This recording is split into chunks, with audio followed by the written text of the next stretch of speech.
এই লক্ষণ সেটা দেখিয়ে ওই পুজোকে লিখে দিলেন। আর সীতাদের বৌদিনীদের নামকে দেখতে হয়, সেটা লক্ষণ লিখে দিয়ে গেলেন।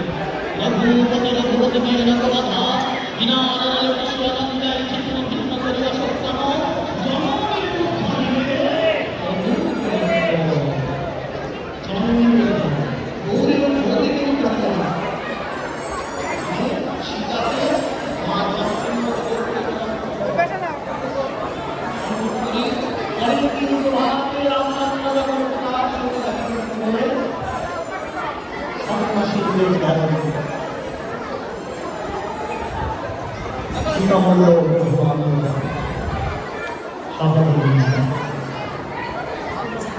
এক সহধর্মিনী তার স্বামীর কাছে তার পুত্র জীবন কেড়ে নেওয়ার মতো বনবাসে পাঠাচ্ছে, আর এক সহধর্মিনী সত্যব্রত পালন করার জন্য স্বামীর সঙ্গ দিচ্ছে। সহধর্মিনী একই ফ্যামিলি, একই লীলায় দুইটা সহধর্মিনী, দুইজন মাতা, একজনের রামচন্দ্রের মা, একজন লক্ষ্মণ মা।